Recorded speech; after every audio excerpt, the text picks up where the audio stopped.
about introduction of cheese, and we are going to celebrate. First, we talk about history of the cheese, which is according to the ancient legend, cheese was made accidentally by an Arab merchant who put his supply of meat into a punch bowl made from a sheep's stomach. And he said one day he set out for a journey across the desert, and then the remains in the lining of the punch combined with the heat of the sun caused meat to separate it into curd and whey. And then at night he found that the whey satisfied her thirst, and the cheese, which is curd, has delightful flavor, which is satisfied his hunger.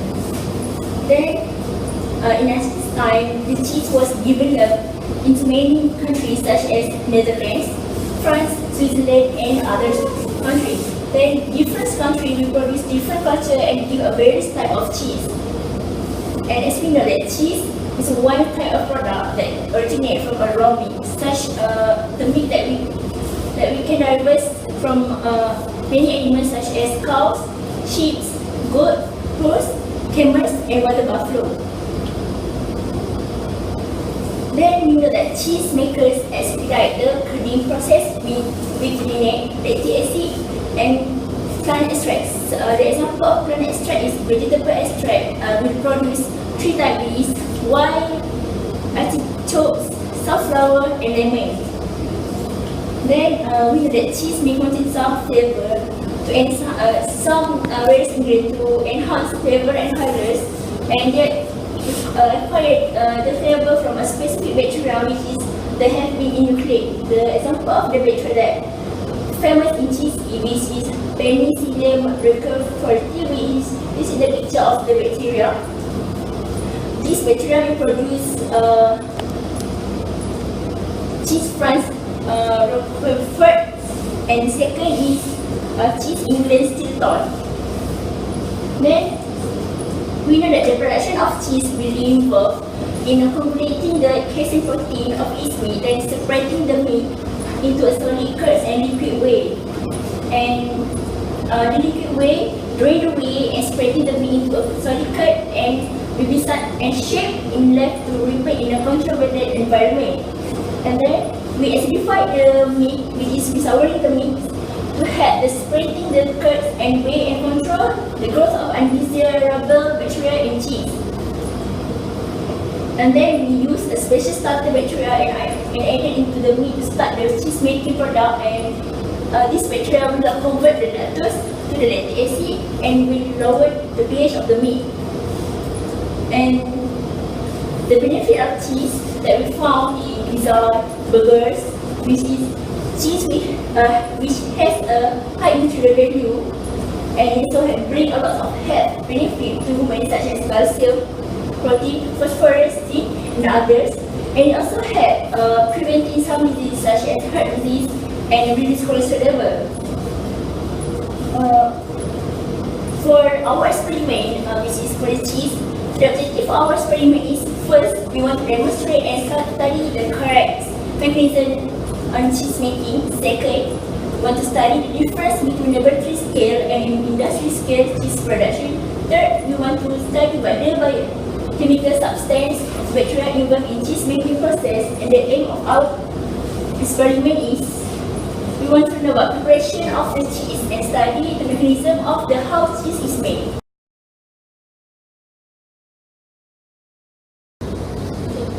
Assalamualaikum and good evening.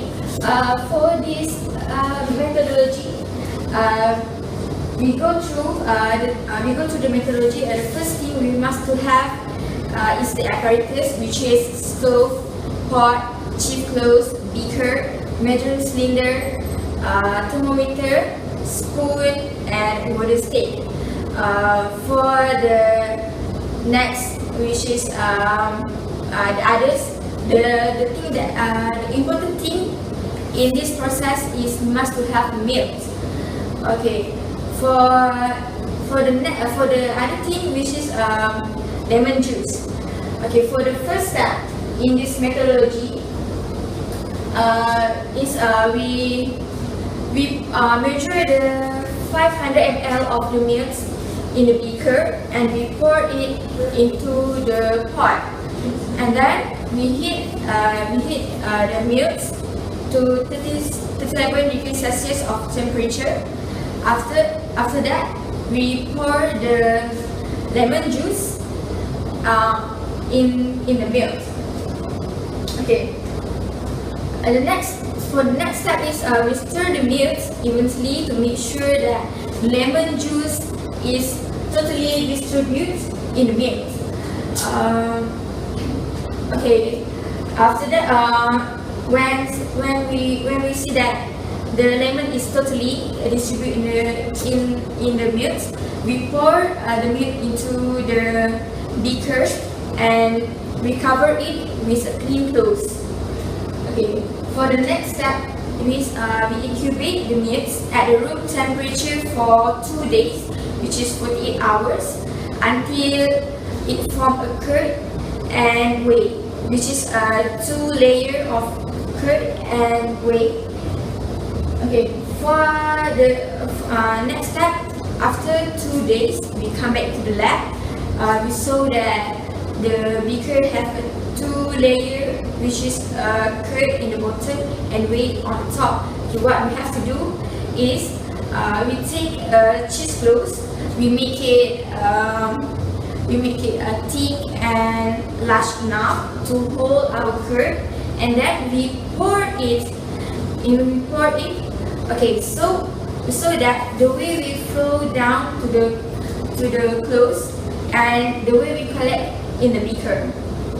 Okay, for the next step, when the whey is totally separate with our curd, we tie the clothes like a bag with a string on a little stick that we hang in the beaker for it continue draining. Okay. After that, when it fully draining, we place the bag in the refrigerator for 2 days. Okay, after 2 days, we come back and we see what happened in our cheese. It be like this. We can see that it formed a different texture than before. It looks like a yellowish cream, and smells also good like cheese, which is acidic smell. And yeah, the experiment is success. So that's all for our methodology. So thank you.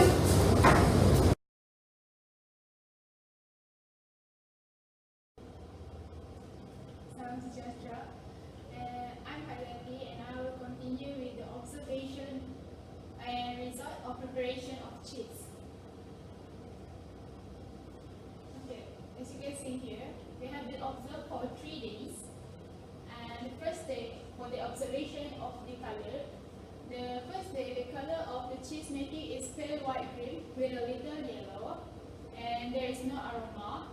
This is naturally aroma. And the textures of the first day of cheese preparation is still on the liquid form. Okay, the third day, the observation of the color for the cheese preparation is yellow whey and pale yellow cream. And there is a acidic smell for the aroma, and the textures of the third day, as you can see here, there is two layers. On the lower layer, there is a curd form, and the upper layer there is a yellow whey.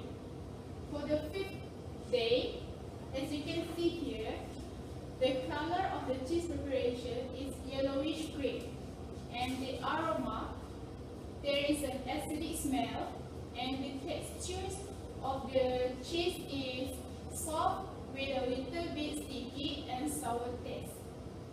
Okay.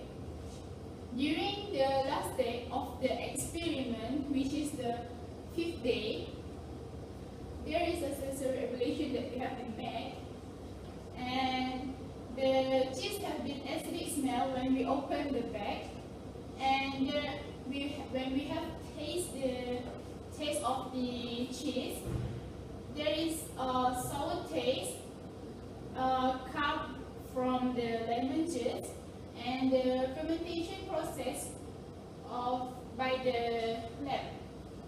Compare the result that we have been observed to the other group. The acidic taste from the cheese produced more similar to the smell of lemon juice, but less sour from the other group. And after we have been taste the cheese product, the taste of the cheese is creamy and soft, with a little sour and sticky when we touch the cheese that have been produced.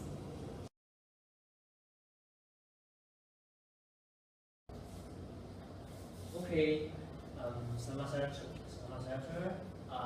Hari ini tajuk yang akan present adalah discussion on industrial scale of cheese making process. Okay, kita start dari. Okay, we start from the first one, milk treatment. In this presentation, I want to compare the cheese making process in our lab experiment with the cheese industry. And for the first one, milk treatment, in this experiment we don't have any milk treatment process. But that is a quite important process in industrial cheese making because milk treatment is used to adjust the composition of protein, fat, and other mineral in order to make sure the cheese, the flavor of cheese. There's two main process in milk treatment, which is the first one is pasteurization. Pasteurization is used. We need to heat the milk until certain temperature in order to kill the unwanted bacteria or pathogen in the milk that will harmful to body or will spoil cheese. And the next one is the standardization of milk. Standardization of milk, we can adjust the composition of the milk, such like the amount of protein, fat, saturated or unsaturated fat, during standardization of milk. After the milk treatment process is finished, we can proceed to the inoculation of bacteria starter. The type of bacteria starter we use is lactic acid bacteria. There's two kinds of LAB used in the industrial cheese making, which is Leuconostoc mesenteroides and Lactococcus lactis.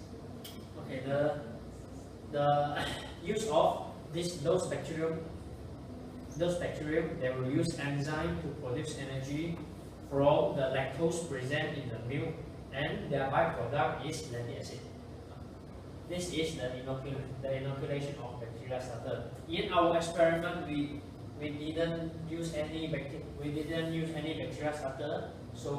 But in the industrial processes, this is very important. It also secure the quality of the cheese. And next one is coagulation. I want to compare the coagulation process in our experiment with the industrial cheese making process. During our experiment, we use vinegar to coagulate the cheese. But in industrial cheese making process, the use of rennet is put for coagulation of cheese. The rennet will change milk protein to form curd. The chymosin in the rennet will curd the casein in the milk. So, this is how to form the curd. And the liquid that left after coagulation process is called whey. Next one is draining whey. Actually, the whey is a very nutritional liquid, because it contains high amount of fat and protein also. But we cannot just simply throw away the into the river or anywhere else because it will bring harmful to our environment. The whey contain too much nutrition, nutrition, and it will increase the biological oxygen demand in the river, which means the bacteria or other microbes in the river will take out the oxygen after they get the nutrient supply from the whey. Okay, this will cause the level of oxygen in the river decrease, and other aquatic organisms will die. Okay, so we cannot just simply throw away our whey into the river, but we can use the whey to produce other sub-products. Okay, let's say the whey cheese, okay, such as ricotta, or we can feed our whey to the animal. Okay, next one is milling and sorting the cheese. Actually, okay, after the curd is produced and we drain away the whey, okay, we need to undergo milling process. Okay, in experiment, we don't have milling process, but in industry, they will use machine to cut the curd into small pieces, and they will put the salt on the cheese in order for preservation and flavoring. This is the milling and sorting of the cheese. Okay, next, after that, we will proceed to the ripening of the cheese. After the milling and sorting process, we will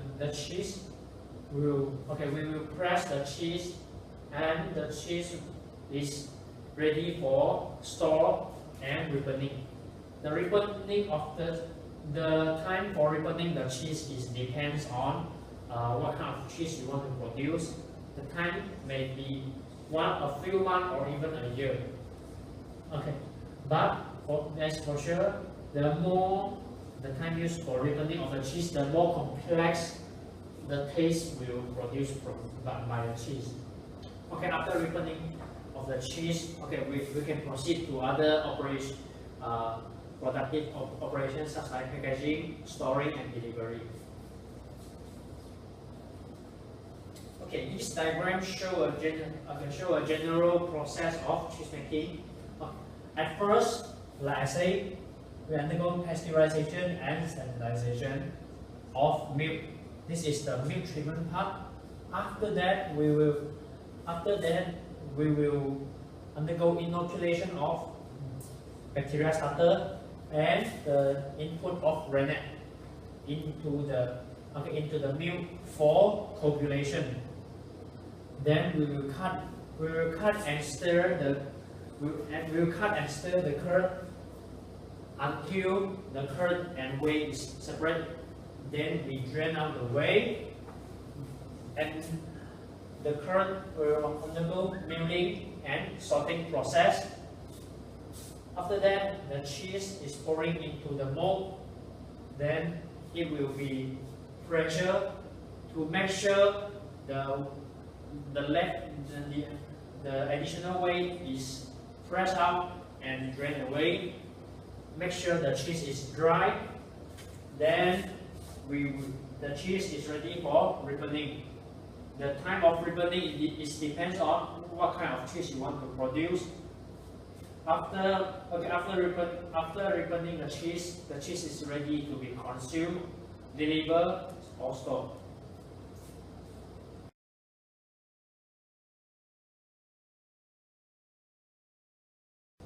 Okay, here is some recommendation for our experiment. Okay, such like, the first one, all experiments to be sterile before carrying out experiment. And the second one, students should wear gloves, before squeezing the lemon juice to prevent the unwanted bacteria or pathogen from our hand enter the lemon juice and cause contamination on the milk. And the third one is don't use the thermometer to stir the milk because the thermometer contains mercury that is actually very toxic.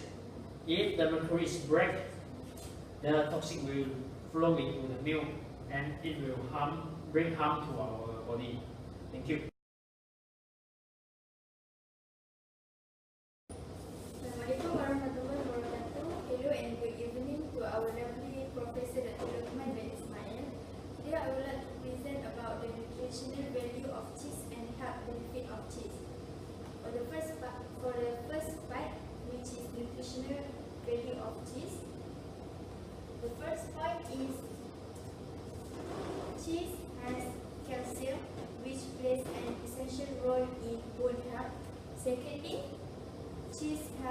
cheese has vitamin B12 or cobalamin, which is important for the function of nervous system.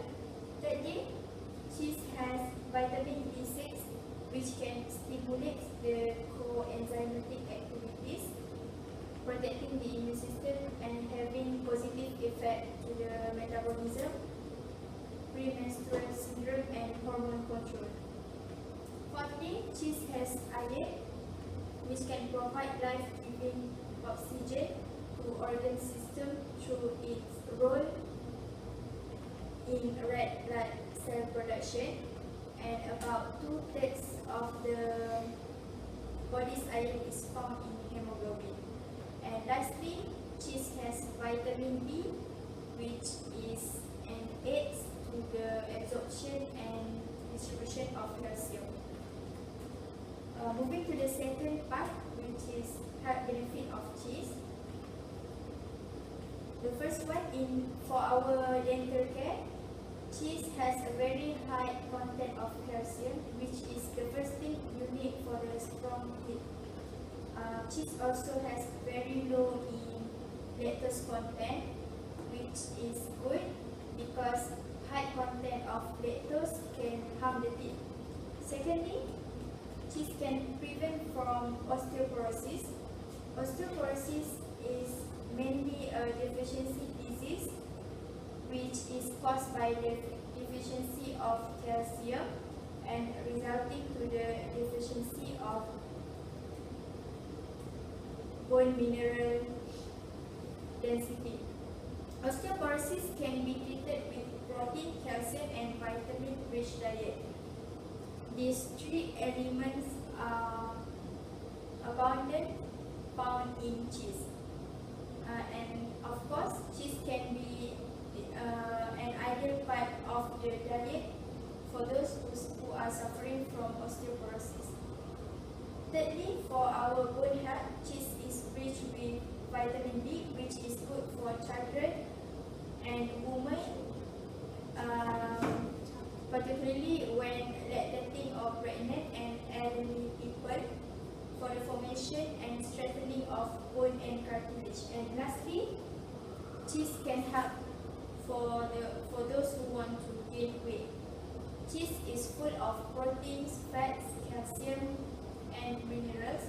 We need protein for muscle formation and growth, fat for fat-based processes in the body, calcium for heavier and stronger bones, and vitamin and mineral for improved metabolic function. Thank you.